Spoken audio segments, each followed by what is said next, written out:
cá eu sou admirador da capacidade intelectual que Deus te deu. Parabéns pelo trabalho, tem já ajudado muita gente. Eu gostaria de saber a sua opinião sobre o processo do povo judeu e seus descendentes. Os processos de quê, brother? O sucesso do povo judeu, gaguejei aqui. Eu gostaria de saber a sua opinião sobre o sucesso do povo judeu e seus descendentes, traduzido em conquistas humanas. Aí ele eu já falei sobre isso mais ou menos 1 milhão de vezes. Ele fala de Spinoza, Marx, Freud, não sei o que, Aí ele pergunta assim: como você explica essa bênção mental? Coincidência ou tem a ver com algum propósito divino? Sabemos que a igreja é o novo Israel. Teria Deus algum favorecimento especial para os descendentes sanguíneos de Abraão até os dias de hoje? Pois é, eu não sei se eu respondo ou se eu mando você ler. Assim, com toda alegria pela sua introdução lisonjeira, carinhosa para comigo, mas eu já falei tanto nisso que eu já não aguento mais, entendeu? Eu estou meio de saco cheio. Agora, número 1 começa com uma tal de uma bênção, né? Quando não havia nada. Eu te abençoarei. Gênesis 12. Você crê naquilo? Eu te abençoarei, farei de ti uma grande nação, tu serás uma bênção para todas as famílias da terra. Você consegue crer e partir daí? Agora, essa é a premissa. E foi em torno dessa promessa, dessa premissa, que esse povo se manteve uníssono e autopreservado durante 4.000 anos. Como nenhum outro povo na Terra. Porque os chineses têm 4.000, 5.000 anos de existência. Mas eles não viveram o que Israel viveu. Eles se alienaram tanto do mundo que construíram um muro para ninguém passar para lá. Israel não foi assim. Os egípcios duraram 3.500 anos, as dinastias egípcias, 4.000 anos quase. Começaram antes de Israel e antes de Israel existir, eles estavam lá e cresceram pelo menos 3.000 anos em sequência. Eles acabaram com Cleópatra. Quando os romanos destruíram o que era o Império Egípcio Romano, ou o Império Romano Egipcificado, ou que tinha sido a extensão do Império de Alexandre o Grande no seu braço ptolomaico lá no Egito, aquilo ali durou um período e acabou com os romanos. A terra chamada Egito está lá, mas não tem um egípcio original naquela terra. Os etíopes, por exemplo, eles estão lá há 4.000 anos.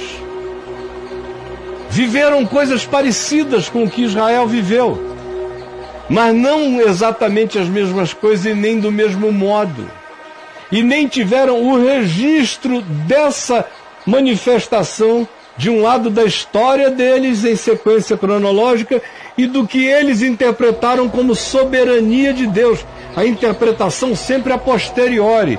Vai-se vivendo sem saber o que é, olha-se para trás e se vê o que se desenhou e se diz, uau! Por quê? Porque eles todos se reuniram em torno daquela promessa. Anos após anos, séculos e milênios. Depois, por outro lado, nenhum outro povo sobreviveu a tantos exílios. Quando um povo, um grupo não se extingue no exílio, ele se fortalece. Eles foram exilados no Egito. 430 anos, quase um Brasil de história no Egito. Aprendendo com a melhor cultura no Vale do Silício dos egípcios, nas startups egipcianas. Ajudaram a fazer pirâmides, aprenderam cálculos, a geometria mais sofisticada, estudavam tudo que os deuses egípcios diziam, que os magos ensinavam. Eles se aculturaram em todos os lugares. Depois saíram com Moisés, tomaram a terra de Canaã e também conviveram com povos com culturas diferentes. Aprenderam agricultura com os que cultuavam Baal, que eram bons de agricultura, porque Baal era deus da agricultura e da fertilidade. Então toda a dedicação daquela cultura era para entender a engenharia genética da produção daquilo tudo. Os judeus engoliram e ficaram. Depois exílio entre os babilônios, aprenderam tudo com os babilônios, porque Nabucodonosor os botou para serem treinados, para fazerem absorção de cultura, inteligência e ciência Babilônia. Caldeia, depois dos medos e dos persas, foram absorvendo tudo isso. Você vê o livro de Daniel, cobre um espectro enorme de uma produção, de um tempo de uma produção científica extraordinária. Eu não tenho tempo aqui para fazer a correlação.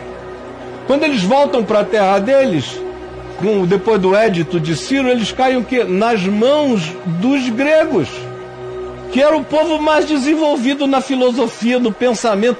Os caras estavam já discutindo, 300 anos de Cristo, a existência do átomo.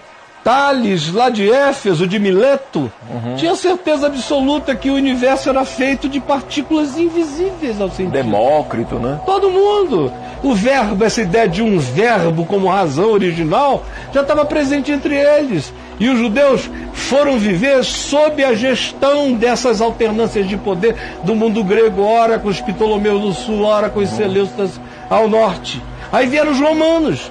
Os maiores militares, os maiores construtores, os maiores engenheiros, os mais pragmáticos da história até então. Jurisconsultos. Era o pessoal que fazia tudo móvel. Tudo deles era móvel, era transportável. E os judeus aprenderam tudo aquilo. Aprenderam arquitetura. Durante o período romano, os judeus ergueram alguns dos monumentos mais celebrados da terra, como o templo em Jerusalém, que depois de derrubado, gerou dinheiro suficiente para que os romanos construíssem todo o Coliseu. Cesareia Marítima, que era considerada uma das maravilhas, foi um dos maiores portos da antiguidade. Aprenderam desse monte de coisas, e evoluíram em todas essas áreas. Aí foram levados cativos para uma dispersão que durou quase 2000 anos, meu amigo. Entre todos os povos da terra, aprendendo filosofia, aprendendo ciência, aprendendo artes, aprendendo matemáticas e a evolução de tudo que evoluiu no planeta. Eles estavam lá. Agora, a diferença é que qualquer outro povo, se fosse o povo brasileiro, da segunda geração, ninguém sabia mais quem era quem. Nós não somos nada, a gente não tem identidade, eles têm. E aonde está fincada a identidade deles? Naquela promessa feita a Abraão. Então, a história deles explica. A promessa explica a história. E a história é explicada pelo fervor da promessa, do vínculo com a promessa, e na certeza de que a única coisa que poderia salvá-los na terra seria aquela unidade em torno daquela identidade. Isso ninguém tem na terra, por isso eles são absolutamente incomparáveis. Ali tudo é acumulado, não tem nada sendo perdido. Estanque, né, cara? Não, é uma continuidade, é uma cronologia, são 4.000 anos de desenvolvimento. Infelizmente, é só o que eu vou dizer agora. Agora entra aí no meu portal e escreve a inteligência dos judeus. Pergunta ao Robocaio. Pergunta aí, de onde vem a inteligência dos judeus? Achou alguma resposta aí? Porque em Abraão você vai achar 11. Onde é que ele está? 11. Sobe. A inteligência dos 11. judeus. Agora, se você perguntar aí também... O quê? A descendência de Abraão. A descendência de Abraão. Ou se escrever judeus e ciência, ciência e judeus, ciência e tecnologia. Olha, só nos últimos, desde o início do ano, essa deve ser a 4ª vez que eu respondo a mesma pergunta. 27, ciência e judeus. A descendência de Abraão tem 40. A descendência de Abraão, vai aí, meu filho, faz tua parte agora, tá bom? Ciência e judeu, no singular, deu 19. Tá? Tá Tem bom. até um primeiro texto aqui, Henry Ford e os protocolos dos sábios de Sião. Olha a loucura. Tá tudo lá no robô, né? Tudo lá no Robocaio. Beleza.